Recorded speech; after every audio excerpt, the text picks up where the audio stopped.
किसी और के चक्कर में मुझे जिंदगी से दूर न कर देना। ये वही एपिसोड है, शफी पीर कड़ियां वाला एपिसोड जो मैंने तुम्हें।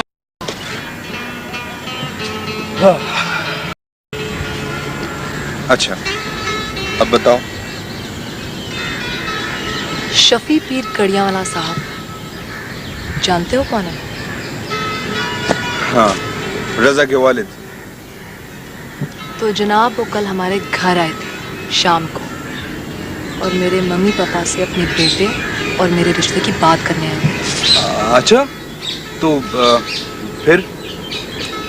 मैंने मिस्टर रजा अली खान को साफ साफ कह दिया था कि आइंदा वो इस बात को आगे बढ़ाने की जुर्रत ना करे। नहीं खैर, अब जुर्रत की भी ऐसी कोई बात नहीं है। आपने सही कहा था कि जिस घर में बेरी हो वहां पत्थर तो आते ही हैं। अब कोई वो पत्थर उठाकर फेंकने वाले के मुंह पर तो नहीं दे मारता, लेकिन पीर साहब, अगर मेरी बेटी को ये रिश्ता पसंद ना हुआ या पसंद नहीं है तो शायद मैं जबरदस्ती ना कर सकूं।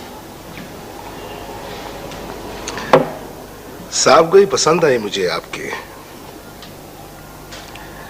लेकिन औलाद को इतना बेलगाम नहीं होना चाहिए कि वो माँ बाप के फैसलों की दस्तरस से निकल जाए। आपको उससे बाकायदा बात करनी चाहिए। पीर साहब, आप तो खुद एक अखबार के मालिक हैं, आजादी इजहार पर यकीन रखते हैं।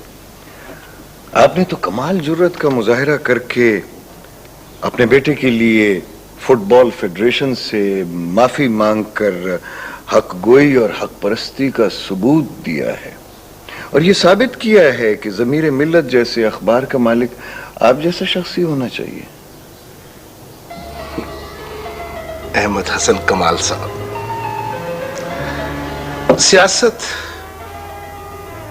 सियासतबाजी और सियासी बयानात का हकीकत से क्या ताल्लुक है, ये बात छोड़ें आप। मैं नहीं चाहता था कि रजा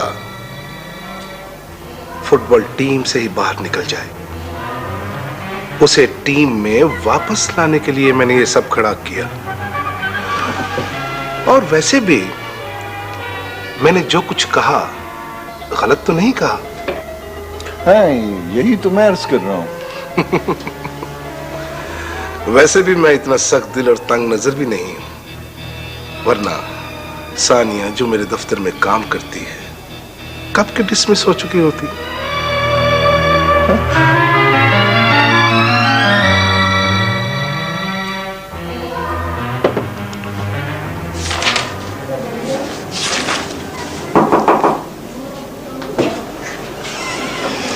आइए, आपको कुछ नहीं कहा जाएगा।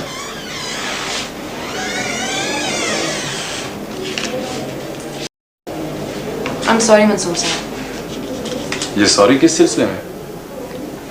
मैं बहुत अरसे से दफ्तर नहीं आई। मेरा ख्याल है ये एक्सक्यूज आप गलत जगह पर कर रही हैं, क्योंकि आप बराह रास्त मेरी मातहत नहीं हैं। लेकिन मेरी लोकेशन तो आपके साथ ही है ना। दरअसल आप बहुत परेशान थी।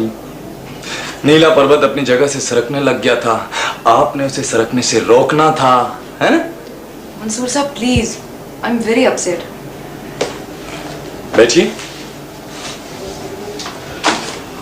देखिए मोहतरमा, ये दफ्तर है और इस दफ्तर का एक मामूल होता है। हाजिरी और गैर हाजिरी का कोई कंसेप्ट होता है। तनख्वाह के रजिस्टर पर साइन करना होते हैं और इन सब चीजों को फॉलो करने के लिए अपने आप को पाबंद करवाना पड़ता है। और हाँ, आप तो अपने एक दोस्त के लिए एडिटर साहब से अपॉइंटमेंट लेटर भी लेकर गई थी ना? वही तो मसला था। आप मुझे कुछ कहने का मौका देंगे तो मैं बताऊंगी आपको। जी, इरशाद फरमाइए।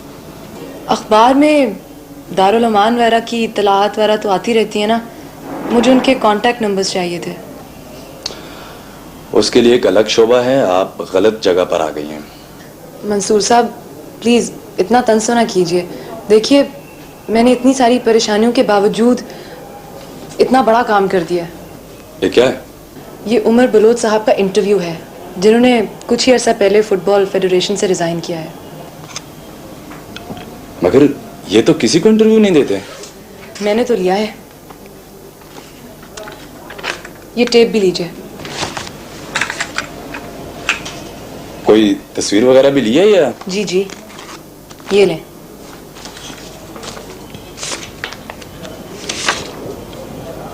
हाँ जी, तैयार है आप लोग? Start sound. स्टार्टेड। 32 6/4।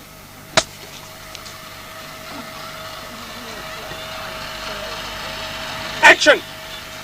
हारून, तुम्हारे बगैर जीना मुहाल है। यकीन करो, जब से तुम्हें देखा है दिन का चैन और रातों की नींद हराम हो गई है। कट। भाई वो बेबी के लिए जूस मंगाया था, अभी तक नहीं आया। हद हो गई है। बीबी, बहुत अच्छे शॉट आप देती हैं। माशाल्लाह, आप अच्छा काम कर रही हैं। ये फिक्र अगर आप जरा और फीलिंग के साथ अदा करें, अच्छा, मेरा ख्याल है ये अच्छा लगेगा। क्या ख्याल है? ओके। एक टेक और हो जाए। ठीक है। मेकअप। वाह वाह मजीद साहब, क्या अच्छी बात समझाई है। शुक्रिया। ये डायरेक्शन की बातें होती है ना। वाह वाह। मेकअप मुझे दे दो। देखो अलमास, ये तुम्हारी पहली फिल्म है और इतनी मुश्किलों से तुम्हें काम दिलवाया है। जितना खुल के काम करोगी उतनी कामयाब होगी। आप फिक्र ही ना करें सिद्दीकी साहब, आपने मुझे चांस दिलवाया है। अब बड़ी स्क्रीन मेरे हाथ में होगी। बस बेबी जरा फ्री होके काम कर, फ्री होके। कॉन्फिडेंस से किया करो, खुल के काम।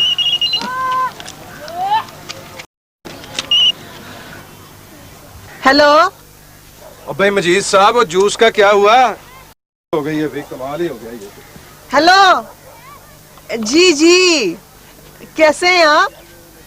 मुड़ के खबर ही नहीं ली। बेबी का तो रो रो के बुरा हाल हो गया था। कहती थी बाजो, पता नहीं मुझसे क्या गलती हुई है जो फैजान साहब नाराज हो गए हैं। अच्छा, लंदन गए थे। अच्छा अच्छा जी। श्योर। हाँ, आज शूटिंग का पहला दिन है ना बेबी का। बेबी की पहली शूटिंग है आज। जी हैं? आपको क्यों पसंद नहीं? देखे ना फैजान साहब, बेबी मशहूर होगी, आपको भी तो फख्र होगा ना कि आप। नहीं खैर, फिल्म तो नहीं ना छोड़ी जा सकती फैजान साहब। आखिर हम नाचने वालियों का और मकसद क्या होता है? ज्यादा से ज्यादा शोहरत, ज्यादा से ज्यादा पैसे। जी, आप खुद बड़े ज़हीन हैं फैजान साहब। आपको तो मालूम है कि शोहरत की कीमत क्या होती है। किससे? बेबी से। वो सीन में मसरूफ है।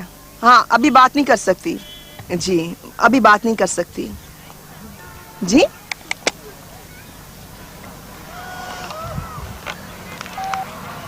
देखा, इसलिए तुझे कहती थी इस अल्लाह माए से दोस्ती ना रख। मुझे शटअप क्या किया? ये अब घर में घुसे से इसकी मैं टांगे तोड़वा देनी है। नहुसत तुम्हारा नैश।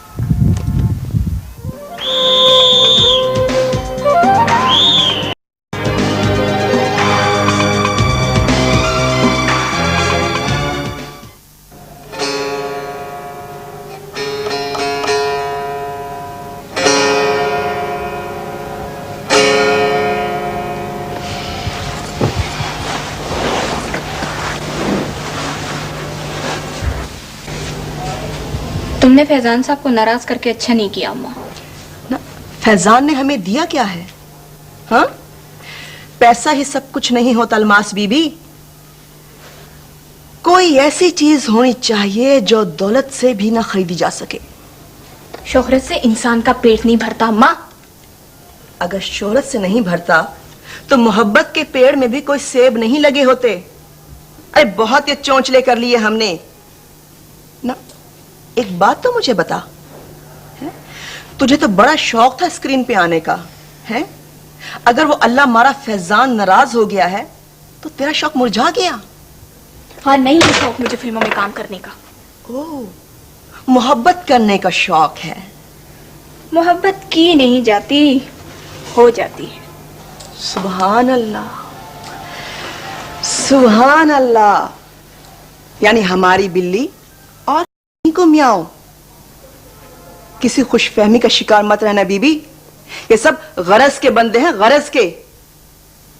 ना मैंने जो फैजान से कहा था कि तुझसे शादी कर ले, तो उसने तुझसे शादी क्यों नहीं की है? देख देख मेरी जान, एक बार ये फिल्म लग जाने दे, फिर देख कितने लोगों के मोबाइल खड़कते हैं तेरे लिए। अम्मा, अगर तुमने ऐसी ही जिद की ना जैसी तुमने ताहिरा के साथ की थी, तो याद रखो मैं भाग जाऊंगी। बंद करो ये बकवास। इस घर में एक से ज्यादा गलती का खमियाजा नहीं भुगता जा सकता। टांगे तोड़ कर रख दूंगी। देखो अलमास, मेरी जान, एक बार शोहरत का मजा चख लो, बाद में बेशक मोहब्बत कर लेना। अम्मा, ये जिंदगी किसी डॉक्टर का लिखा हुआ नुस्खा नहीं है कि जिसके मुताबिक सुबह 11 बजे एक शोहरत की पुड़िया खानी हो, 4 बजे मोहब्बत का गिलास और रात को आंसुओं में भरे हुए टब में नहाने की हिदायत की गई हो। ये तुझे ताहिरा जैसी बातें कौन सिखा रहा है? कोई नहीं, मेरा दिल। तो अपने दिल को संभाल कर रखो बीबी। देखो, मैं तुम्हें फैजान से मिलने को मना नहीं करती। ये जो फिल्म की स्क्रीन है ना अलमास, ये लोगों को हमारी दहलीज तक लेकर आती है। तुम्हें याद है जब सिद्दीकी साहब ने तुम्हारा सेशन छपवाया था? याद है ना? तो कितने लोगों ने फोन किए थे तुम्हें, है ना? ये जो फिल्म का डायरेक्टर होता है ना, इसे बना कर रखा करो। यही सब कुछ होता है। लेकिन अम्मा, कैमरामैन तो कह रहा था अगर स्क्रीन पर खूबसूरत आना है तो मुझसे बना कर रखना। बस मेरी जान, किसी से नहीं बिगाड़नी। सिद्दीकी साहब से भी नहीं। अरे हाँ अम्मा, कल 2 मरतबा किसी हिमदानी साहब का टेलीफोन आया था। मैंने पूछा तो कहने लगे अपनी अम्मा को बता देना कि हैदराबाद वाले हिमदानी साहब का टेलीफोन आया था। ओह, हमदानी साहब, अहमद हसन कमाल के दोस्त। दोस्त? मुझे तो लगता है कि मैं कभी भी उनकी दोस्त नहीं थी। क्यों? दोस्तों से झूठ कब बोलते हैं? बोलते हैं कभी कभी, मसलहत के तहत। शायद मैं इन्हीं मसलहतों की एक पैदावार हूँ। एक बात तो बताएं मैडम,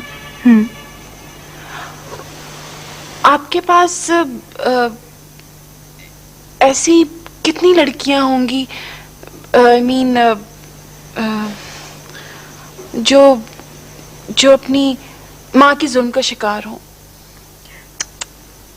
बात, माँ जालिम कब होती है? माँ तो माँ होती है। कोई तो ऐसी लड़की होगी ना जो माँ, मेरा मतलब है जो। हाँ हाँ, आती हैं ऐसी लड़कियां भी। कैसी? तुम्हारे जैसी।